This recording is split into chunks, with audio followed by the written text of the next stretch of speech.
we have a verdict in the case of the people versus DJ. Donald John Trump is guilty of 34 felony charges. Guilty, guilty, and guilty again. These headlines are peppered throughout the media, and we couldn't be happier. Jimmy Kimmel went after Trump like a bug. He literally squashed him on one episode of his show, and it was brilliant. Donald Trump found guilty on all 34 counts of falsifying business records in the first You're three. a criminal, Donald. That's what the jury said. A jury in New York found former U.S. President Donald Trump liable on Thursday for tampering with Trump Organization financial documents while paying money to former porn actress Stormy Daniels.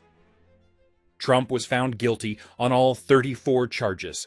He became the first former president in U.S. history to be found guilty of a crime by a jury. The jury, which had been watching the sides debate for more than a month, began deliberating on the 29th of May. In total, their deliberations lasted about 11 hours.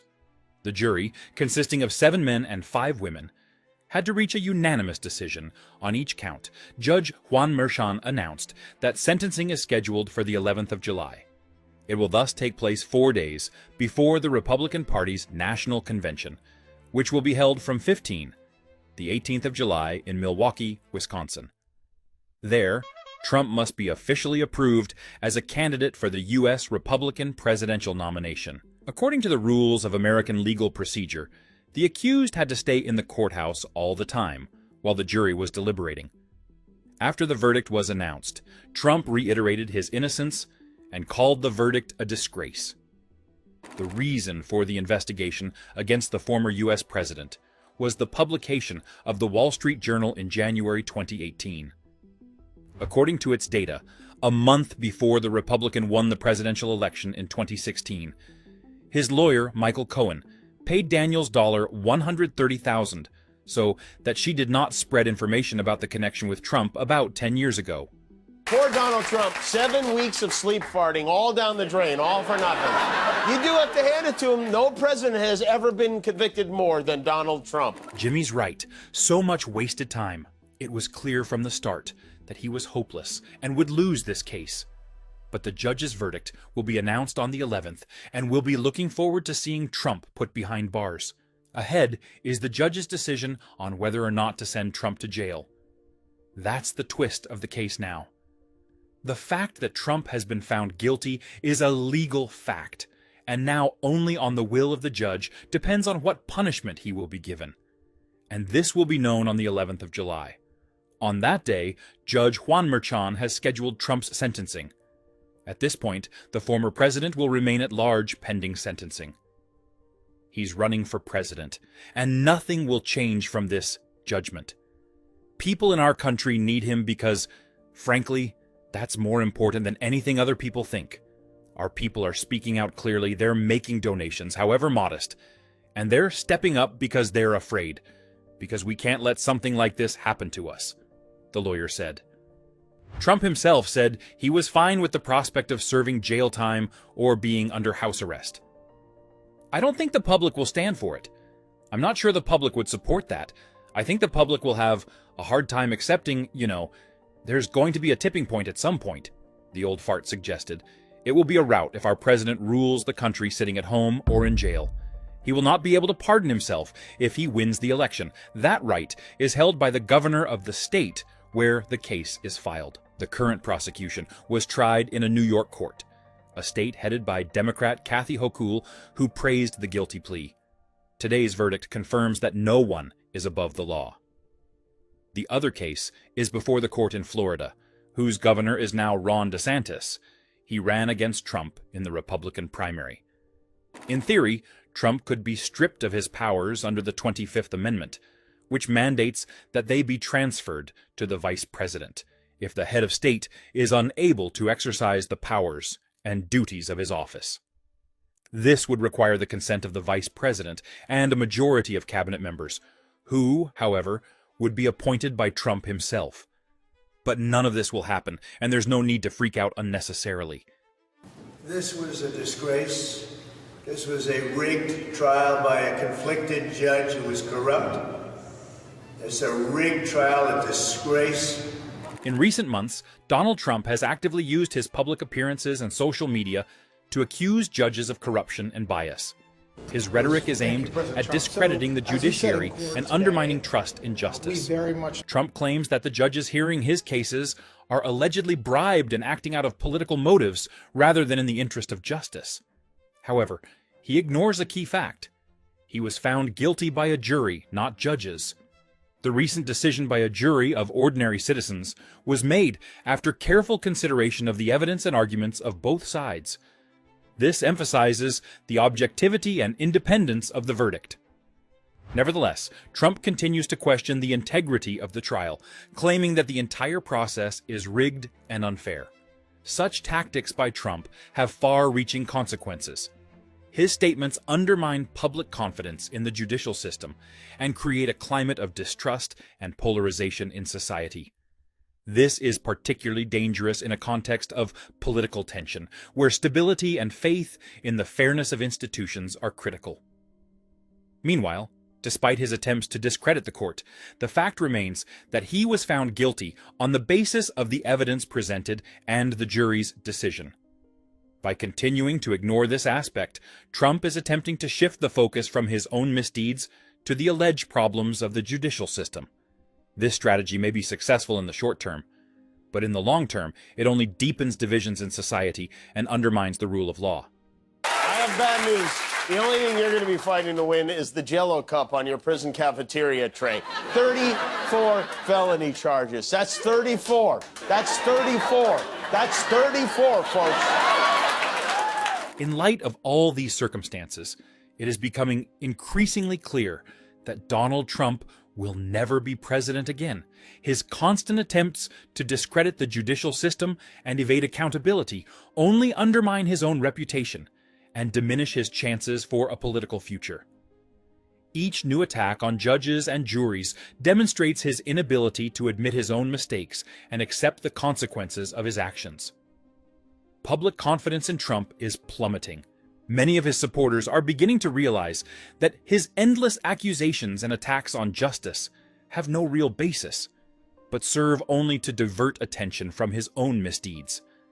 In a democratic society where the rule of law and justice play a key role, such actions inevitably lead to political isolation and loss of support. With all the legal challenges he faces, and the many lawsuits he is embroiled in, the prospect of Trump returning to the White House is becoming increasingly unrealistic. His political opponents are using his every mistake to bolster their positions, and his former allies are beginning to distance themselves, realizing that his toxic rhetoric and destructive actions are damaging to the party and the country. Thus, all of Trump's attempts to return to the presidency are futile. His insistence on blaming others and shirking responsibility will only increase his isolation and destroy what remains of his credibility. History has already delivered its verdict. Donald Trump, with his utter contempt for justice and his inability to accept his own mistakes, will never again be President of the United States. Neanderthals are an extinct group of humans that lived until about 40,000 years ago. This is what they look like. This is taken at the exact moment they found out they had herpes. And but the Neanderthal on the right, the female, looks familiar to me, right? I mean, yes. Marjorie Taylor Greene is an ardent fan and defender of Donald Trump, the man who stands behind the thief and protects all his worst secrets. Jimmy Kimmel elegantly teases her personality and highlights her silly behavior through humor. Marjorie Taylor Greene was outraged by revelations that the FBI was prepared to use deadly force in its raid of Donald Trump's Mar-a-Lago resort, and suggested Joe Biden was planning to assassinate him. A new court filing unsealed on Tuesday in the Trump classified documents case revealed federal agents were prepared to use deadly force when executing the 2022 raid. Greene, a devoted Trump ally, reacted to the news furiously, suggesting that President Biden, his DOJ, and the FBI were prepared to kill his predecessor. The Biden DOJ and FBI were planning to assassinate Press Trump and gave the green light, Greene wrote on X Tuesday. I made sure that he knew. Trump apparently got the message, as he fumed at the news on his Truth Social account, writing that the illegal and unconstitutional raid of Mar-a-Lago had authorized the FBI to use deadly, lethal force. Now we know for sure that Joe Biden is a serious threat to democracy, Trump continued. He is mentally unfit to hold office. 25th Amendment. The FBI issued a rare statement stating that they follow standard protocol in the search of Trump's Mar-a-Lago estate.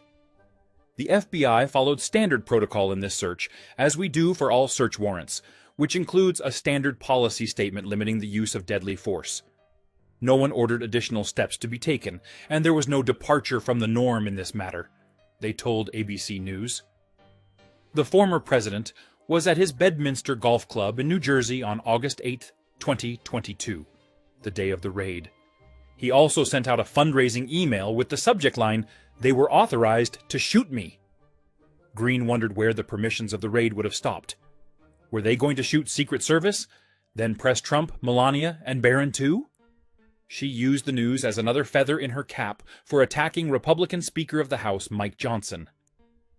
Speaker Mike Johnson fully funded the DOJ and FBI plus new building and tied our hands behind our backs to hold them accountable, she wrote. We have the power of the purse, and Johnson has handed the purse to Chuck Schumer. All of this is unforgivable. I tried to oust our speaker who funded Biden's DOJ and FBI, but Democrats stopped it. She also suggested that FBI Director Christopher Wray and Attorney General Merrick Garland should be impeached. Files were unsealed in the Trump stolen documents case. They revealed that when the FBI searched Mar-a-Lago in 2022, the agents were authorized to use deadly force if necessary, which is standard operating procedure whenever the FBI execute a search warrant. But in the MAGAverse, it is a plot to kill Donald Trump.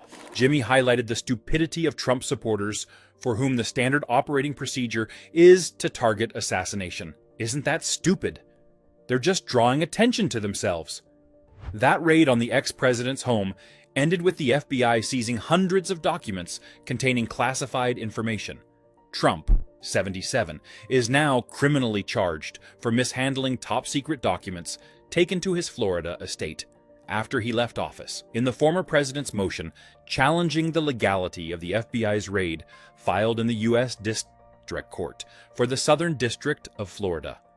The filing notes an operation order produced in discovery, which contained a policy statement regarding use of deadly force. The filing says the order states, for example, law enforcement officers with the Department of Justice may use deadly force when necessary. It also says the agents plan to bring standard issue weapons, ammo, handcuffs, and medium and large-sized bolt cutters. But they were instructed to wear unmarked polo or collared shirts and to keep law enforcement equipment concealed. The agents started the raid around 9 a.m. on August 8, 2022, and stayed until around 6:40 p.m. Trump's legal team has previously argued that the raid of Mar-a-Lago was unconstitutional. The ex-president pleaded not guilty to 37 criminal charges in the case, some of which carry a penalty of up to 20 years in prison. So the FBI felt the need to put out a statement that said the FBI followed standard protocol in the search as we do for all search warrants. No one ordered additional steps to be taken, and there was no departure from the norm in this matter. It's been clear for a long time, but for the stupid Trump fans, it's worth chewing out that no lethal force was used. Your favorite is alive and well, as you can see. Trump is accused of enlisting aides and lawyers to help him hide the records officials requested he return. Unsealed documents on Tuesday also revealed that Trump's lawyers found additional classified documents in the ex-president's bedroom months after the August raid. The revelation was detailed in an unsealed opinion from Judge Beryl Howell from March 2023, where she found prosecutors brought sufficient evidence that Trump mishandled classified documents. The opinion states that even after the raid, more classified marked documents were uncovered in November 0222 in a leased storage unit, in the office at Mar-a-Lago in December 2022, and apparently sometime thereafter, in the former president's own bedroom at Mar-a-Lago.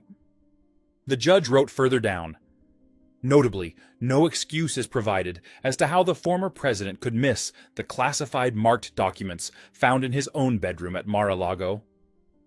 Earlier this month, Trump-appointed District Judge Aileen Cannon postponed the classified documents trial indefinitely. She cited a number of outstanding pre-trial issues to be resolved.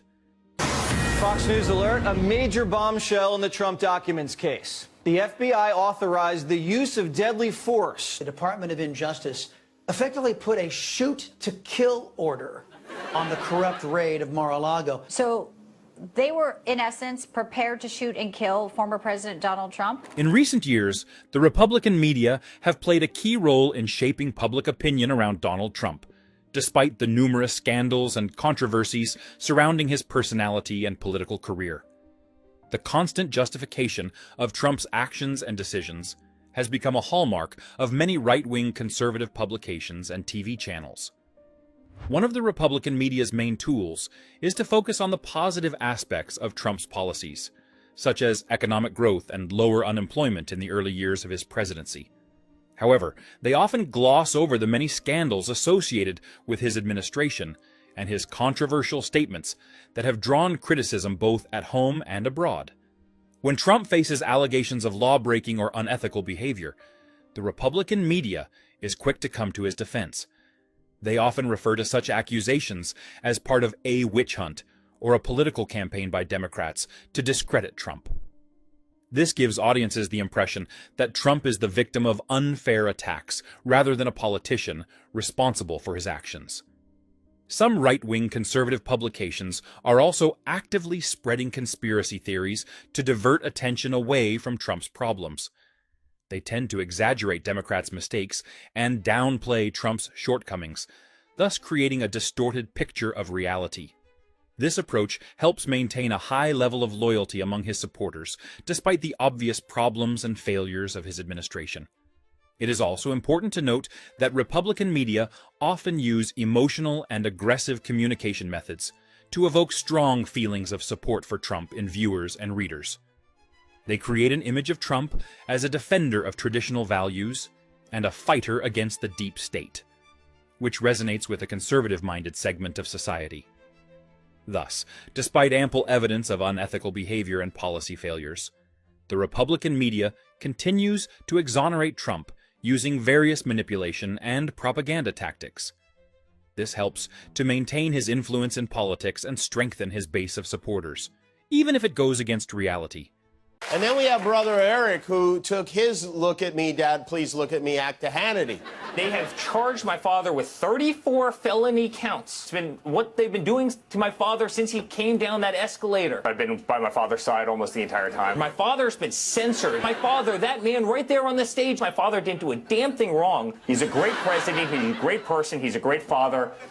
And in case I didn't mention it 5 times already, he's my father. Jimmy Kimmel has once again trashed Trump and his family. They are trying to justify their lying family member who is corrupt to the core. Eric Trump made a wild claim about his father, Donald Trump, as he railed against New York after last week's landmark ruling in the fraud case against his family. "My father built the skyline of New York City, and this is the thanks he gets," he said on Fox News on Friday evening, hours after a judge ordered the former president to pay $355 million. Eric Trump and his brother, Donald Trump Jr., were each ordered to pay $4 million in the case, and all three are also facing other sanctions. They've vowed to appeal. Angry Eric Trump, "My father built the skyline of New York City, and this is the thanks he gets."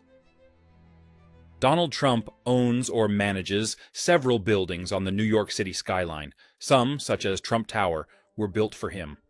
Others were built previously by other owners, with Trump later acquiring some share of ownership or interest. In other cases, Trump's company might manage properties, but did not build and does not own the buildings. Curbed has a look at his real estate portfolio in New York. Even including all of those properties, the buildings do not add up to a large portion of the skyline. Nor do they include its most distinctive features, as the former president's critics were quick to point out on X.